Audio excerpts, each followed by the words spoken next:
Derrière une porte close de Buckingham, le roi Charles a signé au bas d'un texte qui allait bouleverser la couronne à jamais. Le document secret ne faisait pas que vanter le destin de Catherine. Il la désignait officiellement comme celle qui porterait un jour la couronne aux côtés du prince William et exigeait d'écarter Camilla des structures dirigeantes à long terme de la couronne. Quand Charles a enfin reposé son stylo personne dans la pièce, n'a célébré l'instant. Chacun comprenait qu'un avenir royal venait d'être assuré en sacrifiant un autre. Avant de décrypter l'impact de ce geste sur la famille royale, pensez à vous abonner pour ne rien manquer. Charles gardait la main posée près du stylo dans le silence qui figeait la pièce. Son secrétaire l'observait.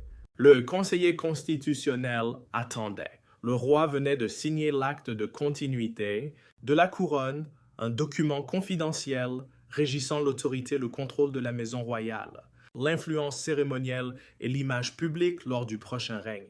Ce n'était pas une abdication, ce qui signifie qu'il ne cédait pas le trône, ni ne plaçait immédiatement William et Catherine au pouvoir. Pourtant, l'impact était immense. Cela confirmait Catherine comme future reine aux côtés du prince et écartait Camilla de la succession des conseils stratégiques et de la représentation de la couronne.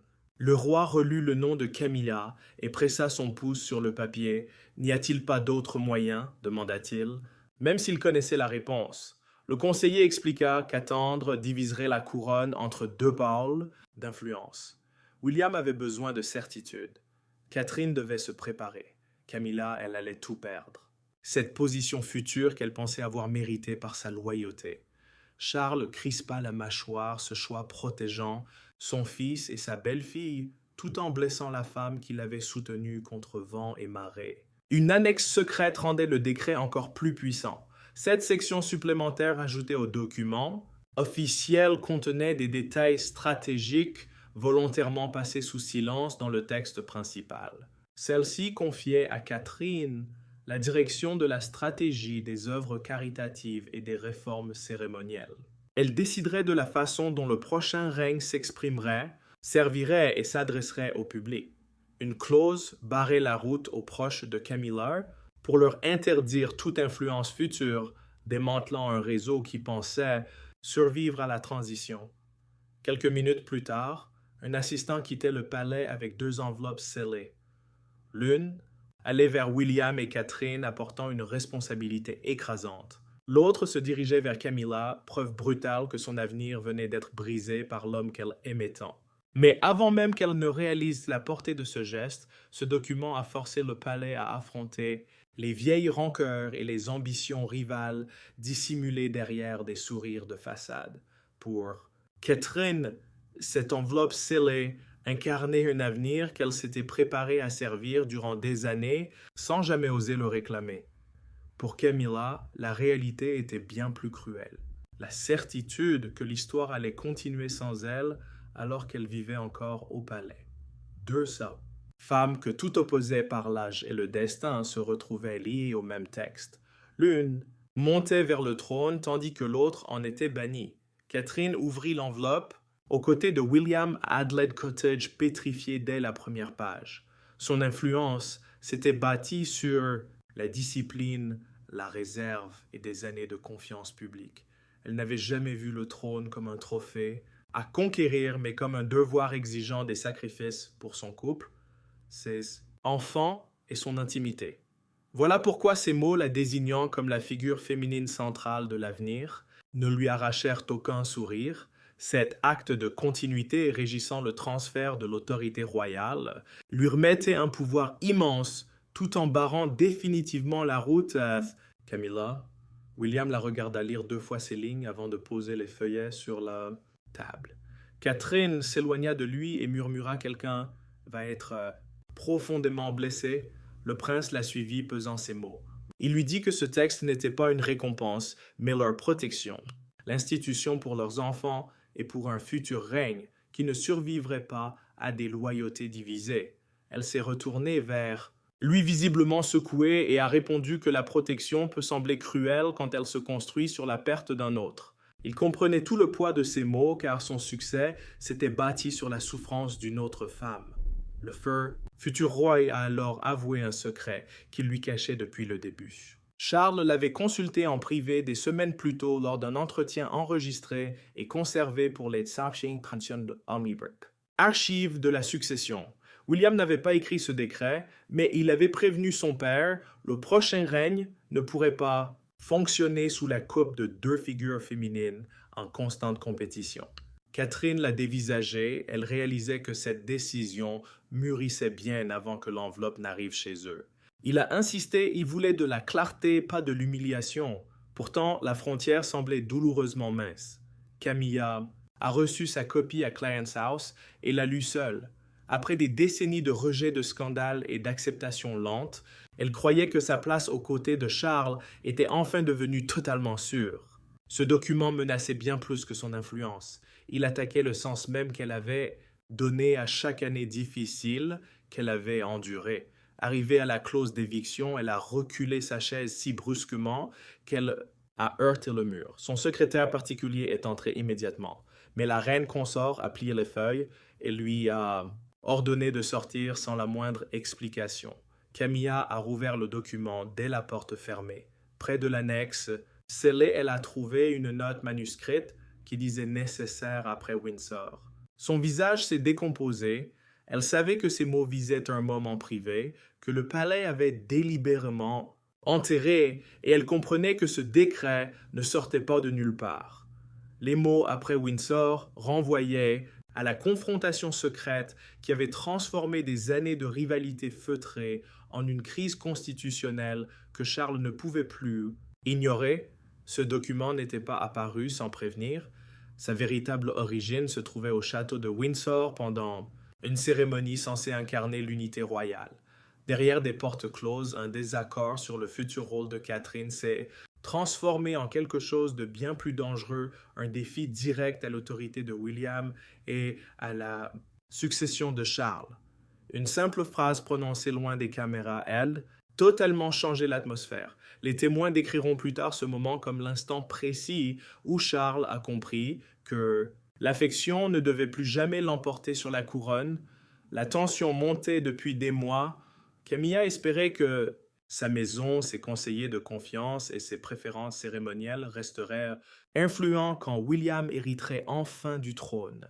Mais le prince voulait tout autre chose. Une monarchie plus resserrée, une autorité claire, moins de voix rivales et un contrôle ferme centré sur sa famille proche. Cette transition, c'est-à-dire le transfert planifié des responsabilités d'un règne royal, et l'autre comptait car l'incertitude pouvait diviser le personnel et affaiblir la confiance publique avant même que le futur roi ne prenne le pouvoir. Catherine participait désormais à des réunions de haut niveau concernant la confiance du public, l'engagement des jeunes, les parrainages et la communication royale.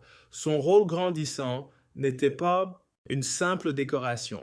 Charles s'appuyait de plus en plus sur sa capacité à toucher les jeunes familles et à stabiliser l'institution dans les moments difficiles. Camilla voyait cette proximité d'un autre œil.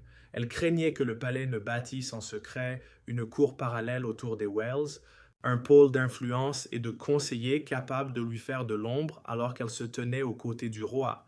Tout a éclaté lors de la préparation de la réception du Commonwealth à Windsor. Ce rendez-vous devait organiser un événement majeur réunissant les pays membres du Commonwealth, cette association volontaire de Nations Unies par l'histoire et la coopération. Catherine devait présider le nouveau comité de stratégie, mais la reine consort s'est interposée.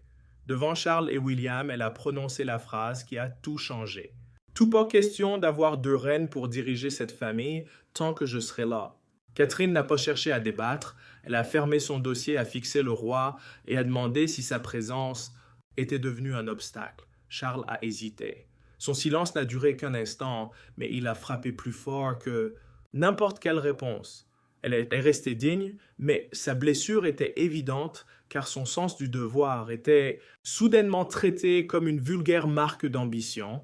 William a alors reculé sa chaise et a dit « Camilla prétendait que l'autorité future de Catherine ne la regardait absolument pas. » Le roi leva la main, exigeant immédiatement le calme, mais le prince refusa de s'asseoir, avant que la place de sa femme ne soit reconnue. Elle répéta pourtant qu'elle refusait tout conflit, mais il insista, le problème dépassait déjà les simples sentiments personnels. Après le départ de Catherine, Camilla pressa vivement Charles de retarder le transfert des fonctions stratégiques vers la maison de Galles. Elle l'avertit durant cette réunion officielle que William allait trop vite, avertissant que la popularité de son épouse risquait d'éclipser totalement le souverain avant la fin de son règne. Le monarque ne dit mot, mais plus tard, ce soir-là, il réclama les dossiers de succession confidentiels et écrivit sur le registre de Windsor: « La continuité exige de la clarté. » Sous 48 heures, les conseillers constitutionnels commencèrent à rédiger le document qui l'écarterait définitivement de la future structure de la monarchie. Pourtant, quand Camilla découvrit qu'une seule phrase furieuse, écrite à Windsor, était devenue le fondement même de son éviction, elle refusa catégoriquement de laisser ce jugement passer sans affronter Charles en face à face. Camilla ne convoqua aucun conseiller, n'appela pas sa famille et ne donna aucune directive à la maison royale. Elle apporta le document plié directement à Charles et referma soigneusement la porte de la bibliothèque derrière elle. Plus aucun assistant ne restait, aucun courtisan pour adoucir les mots.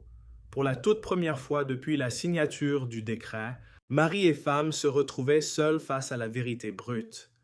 Camilla posa lentement les pages sur la table et lui posa la question que Charles redoutait le plus: avait-il vraiment protégé la couronne ou simplement préféré Catherine à elle? Charles avait renvoyé son personnel quelques heures plus tôt et parcourait des documents officiels dans la bibliothèque privée de Clarence House. L'acte signé restait ouvert entre eux. Son sceau brisé prouvait de manière évidente que la décision ne pouvait plus du tout être dissimulée derrière les protocoles du palais. Une reine consort reste l'épouse d'un monarque régnant, mais cette position ne garantit aucun contrôle après la fin de ce règne. Camilla comprenait parfaitement cette nuance. Le document ne la privait pas immédiatement de son statut d'épouse du roi, pourtant, il stipulait clairement que son autorité s'éteindrait avec son règne. Elle n'aurait plus aucune influence garantie au sein de la future maison de William. Camilla jeta les pages sur la table et accusa le monarque d'avoir laissé William et Catherine décider de la place qu'elle occuperait dans l'histoire. Elle exigea de savoir si des décennies passées à ses côtés pouvaient vraiment être effacées par un simple affrontement à Windsor. Charles se leva lentement, gardant une voix parfaitement calme pour lui dire que cette décision n'appartenait qu'à lui seul. Aucun conseiller ne lui avait forcé la main et aucune règle constitutionnelle n'avait dicté cette issue. La couronne ne pouvait pas aborder un nouveau règne encombré de cours rivales, de loyautés opposées et d'une lutte non résolue concernant l'autorité de Catherine. La reine consort le fixa alors d'un autre regard.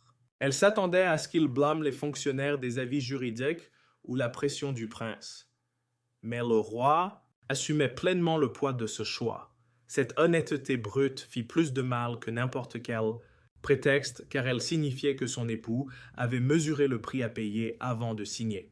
Charles révéla alors, via une enquête interne confidentielle, que Windsor n'avait été que le déclencheur final et non la seule cause. L'évaluation documentée révélait des consignes contradictoires pour le personnel et une féroce lutte d'influence entre conseillers, tandis que des proches de Camilla retardèrent le transfert des parrainages vers Catherine. Ces parrainages officiels sont des liens permettant aux royaux de soutenir des œuvres caritatives et les contrôler, façonnent directement l'influence et la visibilité publique. Le monarque l'avertit fermement que laisser deux maisons rivales se disputer ces rôles allait affaiblir William avant même le début de son règne. Camilla lui demanda si Catherine avait exigé son éviction. Charles répondit aussitôt qu'elle n'avait absolument rien demandé. Pourtant, lors d'une consultation privée bien documentée, la future reine l'avait même pressé d'éviter toute humiliation inutile et de préserver la dignité de Camilla. Cette vérité privait l'épouse blessée de l'ennemi qu'elle cherchait désespérément à combattre. Camilla retira alors lentement son alliance pour la poser à côté du décret. Un lourd silence s'étira entre eux avant qu'elle ne la remette à son doigt. Elle dit alors à Charles que s'il préférait l'institution à son avenir, il devait expliquer ce choix lui-même à William. Charles avait supporté la colère de Camilla, mais l'épreuve la plus difficile l'attendait dans un salon plus intime de Windsor, où le père et le fils allaient décider si ce décret scellait l'unité ou l'effondrement définitif de la confiance entre générations. Cette confrontation révéla une vérité douloureuse. Camilla possédait l'influence, la proximité et un immense pouvoir émotionnel, mais l'autorité de façonner l'avenir de la monarchie n'avait toujours appartenu qu'au seul souverain. Charles pouvait écouter son épouse défier son fils ou retarder l'ascension de Catherine, mais lui seul détenait le pouvoir de signer ce décret de succession. Il devait maintenant affronter William et lui avouer pourquoi il avait agi ainsi. Ce face-à-face allait révéler si ce décret servait l'intérêt supérieur de la couronne ou s'il était dicté par la culpabilité d'un père. Charles l'attendait dans son salon privé de Windsor, l'acte signé, posé entre deux chaises. En tant que monarque, il contrôlait les nominations du palais, la transition, les conseils stratégiques, les précédents cérémoniels et les notes hautement confidentielles rédigées pour le futur roi. Ces précédents fixent l'ordre protocolaire dictant où les membres de la famille doivent se tenir en public lors des cérémonies, un symbole crucial de leur statut. L'instrument de continuité de la couronne avait aussi été conçu pour résister aux pressions intimes de la famille. Des copies restaient jalousement gardées par le cabinet privé et le secrétariat de transition, ce petit comité chargé de préparer la relève, empêchant toute réconciliation familiale de détruire l'accord en secret. Le roi retira ses lunettes, se frotta les yeux et répéta ses premiers mots par 2 fois avant l'entrée de William. L'opposition constitutionnelle l'inquiétait bien moins que le jugement sévère de son propre fils. Le prince s'assit ignorant royalement le document officiel. Il affirma d'emblée à son père n'avoir jamais réclamé l'humiliation de Camilla. Il voulait protéger Catherine, pas se venger de la femme que Charles aimait. Le monarque répliqua que l'incertitude était devenue le vrai danger. Chaque retard permettait aux conseillers rivaux de s'armer et aux loyautés du personnel de se diviser, remettant en cause l'autorité future de Catherine avant même qu'elle ne prenne ses fonctions. William exigea alors toute la vérité. Charles lui révéla lors de cet échange intime qu'il avait étendu les pouvoirs de Catherine sans le consulter. Les derniers sondages d'opinion prouvaient pourtant que le public vénérait sa stabilité. Les rapports internes la décrivaient comme le pont idéal reliant la tradition aux plus jeunes générations. Les consultations du Commonwealth, ces discussions formelles menées avec l'Association internationale des pays liés à la couronne, la désignait aussi comme la clé de voûte du prochain règne. Le futur roi espérait une protection pour sa femme, mais pas un pouvoir aussi étendu. Charles aborda alors les clauses concernant Camilla. L'acte garantissait sa résidence principale, sa sécurité financière, ses œuvres caritatives, son respect protocolaire et sa dignité à vie. Elle ne serait ni bannie publiquement, ni effacée de l'histoire de son règne. Pourtant, ces garanties étaient délibérément déconnectées de toute forme d'autorité institutionnelle, privant ainsi Camilla de toute influence politique réelle. William finit par saisir le document officiel, validant ainsi sa bonne réception. Il y apposa sa signature sans la moindre trace de triomphalisme. Le prince glissa que Catherine porterait un lourd fardeau loin de toute victoire. Le roi encaissa la remarque sans mot dire. Charles retint son fils alors qu'il s'apprêtait à partir. Un proche de Camilla avait copié une partie du décret, l'avertit-il, et la sécurité craignait que cette page n'ait déjà fuité hors des murs du palais. William se retourna comprenant que leur drame familial allait éclater au grand jour. La couronne gérait très bien le secret, mais dès lors que des extraits tombaient entre les mains de la presse, le scandale devenait inévitable. Chaque blessure intime allait nourrir un immense feuilleton national. La première fuite ne comptait que 11 mots, mais suffisait à ébranler la monarchie. La future reine assumera une autorité exclusive dès la fin de la transition. En quelques minutes, les rédactions exigèrent des réponses. Les correspondants royaux harcelèrent tous leurs contacts habituels, tandis que les employés traquaient désespérément la copie manquante. Cette institution qui avait gardé le secret durant des semaines venait de perdre le contrôle du récit. À l'étage, Camilla entendit la télévision prononcer le nom de Catherine, réalisant que son éviction intime s'écrivait désormais sous les yeux du monde. Un grand média venait de recevoir l'image d'un paragraphe via un message crypté effaçant toute trace de l'expéditeur. Le titre officiel était masqué, mais le sceau royal, les initiales manuscrites du roi et la mention de la future reine rendaient tout démenti impossible. Buckingham Palace passa immédiatement en cellule de crise. Le service de presse prépara 3 options. Tout nier évoquait une simple planification de transition ou admettre l'existence de l'accord sans révéler son impact sur Camilla. La planification de la transition reste ce processus ultra secret permettant d'organiser la transmission des pouvoirs souverains. Mais cette fuite venait de prouver le contraire.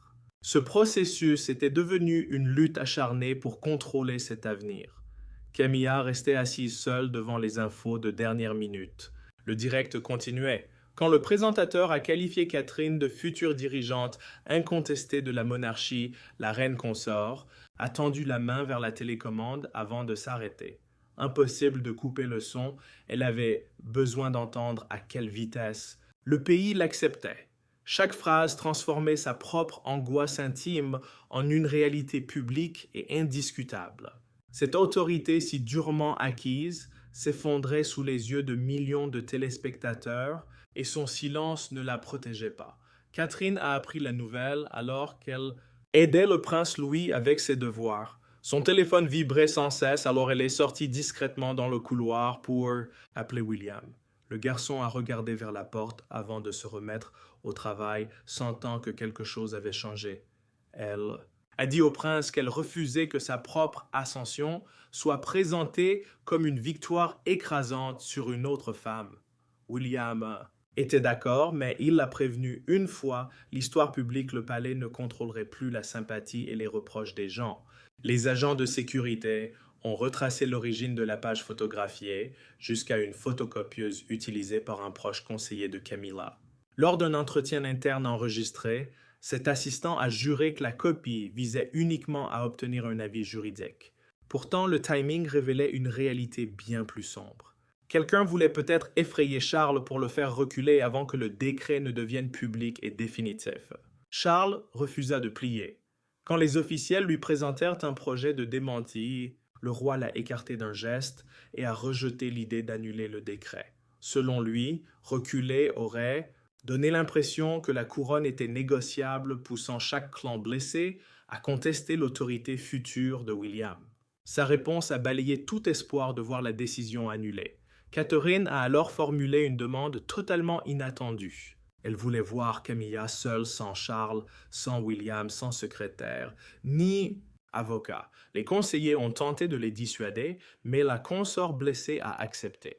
Alors que le palais hurlait ses consignes, Catherine et Camilla ont choisi le silence, l'intimité et une ultime rencontre qui allait décider si le décret s'achèverait dans l'amertume ou la dignité.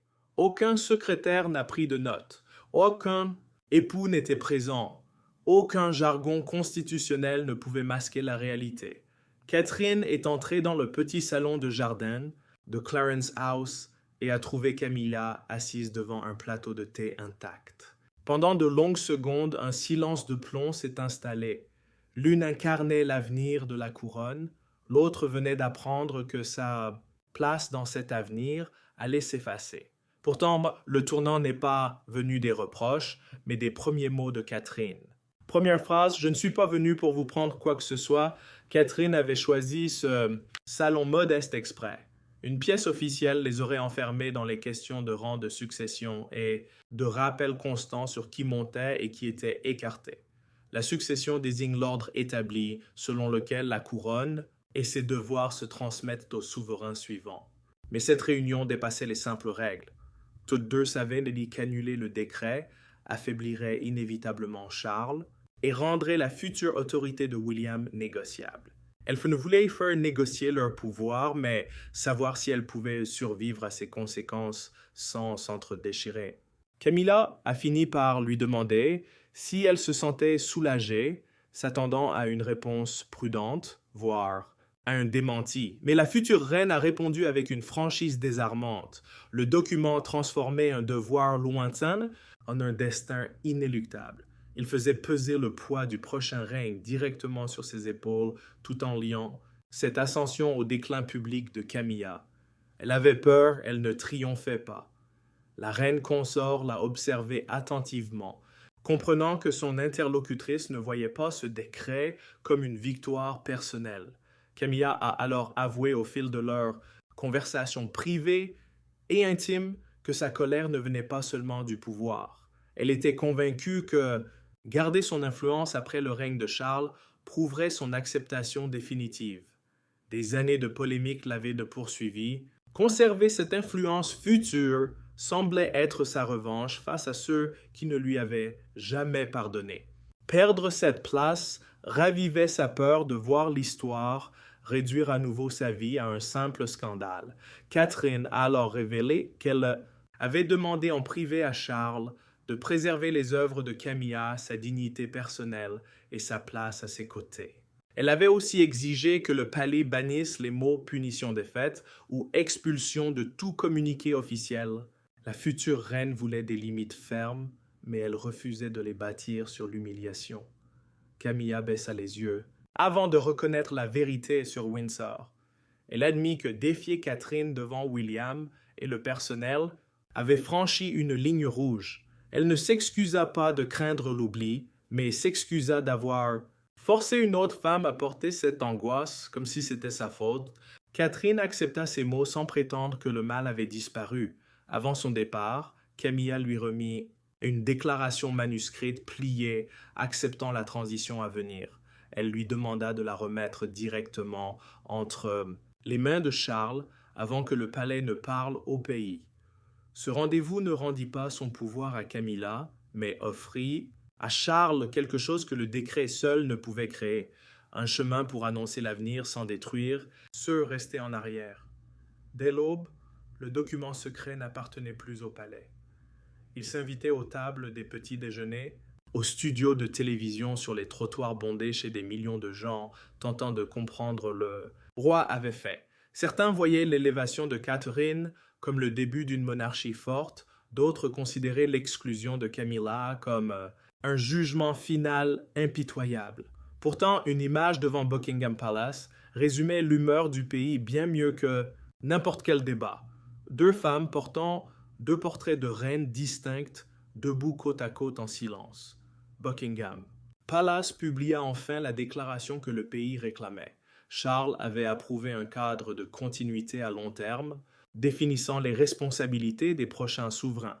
Ce cadre de continuité est un plan officiel expliquant comment les devoirs, l'autorité et le pouvoir passeront au futur règne. Le texte évitait soigneusement le mot « éviction », mais le sens restait indubitable. Camilla conserverait sa dignité tout au long du règne actuel. Mais elle n'aurait aucun pouvoir officiel automatique dans la future maison de William.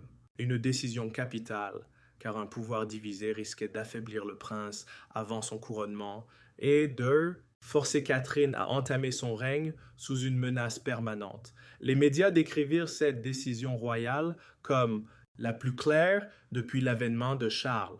Les experts analysèrent les nouvelles, responsabilité de Catherine, le recul de Camilla et la volonté du roi d'éviter. Des cours rivales. Une cour rivale désigne un cercle distinct de conseillers et de fidélité agissant contre la maison royale officielle. Le pays ne commentait plus une simple querelle de famille. Elle voyait une époque poser les limites de la suivante. William suivit l'annonce aux côtés de Catherine et de leur enfant. Quand le présentateur la décrivit comme la femme désormais chargée d'écrire le prochain chapitre de la couronne, elle lutta pour contenir son émotion. La future reine s'était préparée au devoir durant des années, mais elle ne voulait pas que célébrer à travers la douleur d'une autre. Le prince lui prit la main sans parler. Son silence disait sa fierté, sa peur et la certitude que leur vie privée venait tout juste de se rapprocher du trône. Camilla écouta seule l'annonce du palais, résumant sa lettre d'acceptation rédigée à la main. Elle ferma les yeux sans ciller. Pour la première fois, la reine consort entendit sa reddition présentée non comme une défaite, mais comme un sacrifice pour la stabilité. Le Saint-Vitfreneau, mot ne pouvait pas lui rendre son autorité future, mais il la protégeait d'apparaître comme l'ennemi juré de l'ascension de Catherine. Le London Chronicle illustra le choc national avec une grande photo du stylo de Charles sous le titre « Le roi choisit l'avenir ». Devant le palais de Buckingham, une foule sous les parapluies. L'une tenait le portrait de Catherine, l'autre celui de Camilla, debout, côte à côte, montrant que l'opinion publique mêlait sympathie et enthousiasme. Un présentateur lut alors une ligne confirmée de cette charte. Le prochain règne doit s'ouvrir dans l'unité, la clarté des devoirs et la confiance envers sa reine. L'autorité de Catherine était établie. Ce soir-là, Charles convoqua William Catherine et Camilla pour une dernière réunion privée. Le Royaume-Uni avait déjà acté que la couronne entrait dans une nouvelle ère, mais à huis clos, Charles devait encore expliquer ce que sa signature signifiait pour ces trois destins bouleversés à jamais. Cette ultime rencontre se fit sans conseiller, sans caméra, ni aucun papier non signé.